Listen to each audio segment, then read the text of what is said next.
और मेरे दोस्तों, क्या हाल चाल है। कल की एक छोटी सी कहानी बताता हूँ। कल हमारी ड्यूटी लगी शाम के टाइम। आगे कफिल, पीछे मैडम बैठी थी, गए डे ड्यूटी पे। तो वहां से आते हुए लड़की का फोन आया उनकी। पता चला 2,000 रुपये का चालान हो गया लड़की का। तो हमारे कपिल क्या बोलते हैं, एक काम करो ना, ड्राइवर बुला लो। एक ड्राइवर बुला ले, ना तेरे चालान की टेंशन, ना तुम्हारे गाड़ी धोने की टेंशन, ना घर धोने की टेंशन, और ना तुम्हारे कोई गाड़ी लग जाए उसकी टेंशन। सब टेंशन ड्राइवर की। क्योंकि लड़की अभी किराए पे रहती है, शादी हो चुकी है। अभी वो सुबह बच्चे को छोड़ने भी अपने आप जाती है। ड्राइवर नहीं है ना उसके घर में, तो खुद ही छोड़ने जाती है।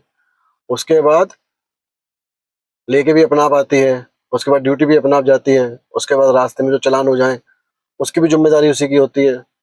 तो हमारे कपिल ने ये कहा है कि तू ड्राइवर बुला ले।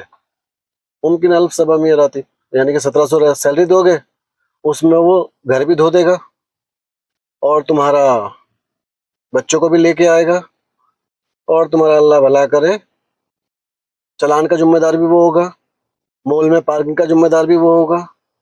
यानी कि बहरहाल हर एक तरीके से सब कुछ जिम्मेदार वही होगा।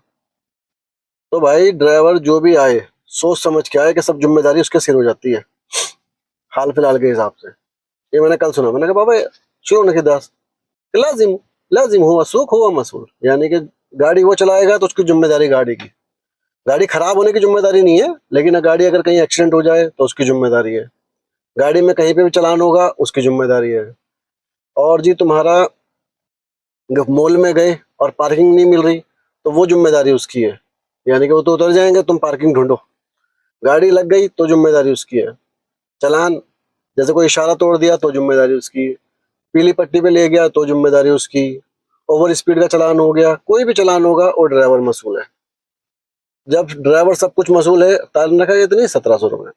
1700 रुपये में से कम बेचारा वो अल्लाह का मालिक बंदा, आ, अल्लाह का बंदा भाई, कितने रुपए है, ज्यादा ज्यादा 400 रुपये खाएगा भाई। 400 से 500 रुपये खर्चा हो जाते हैं, 1000-1200 से बचते हैं।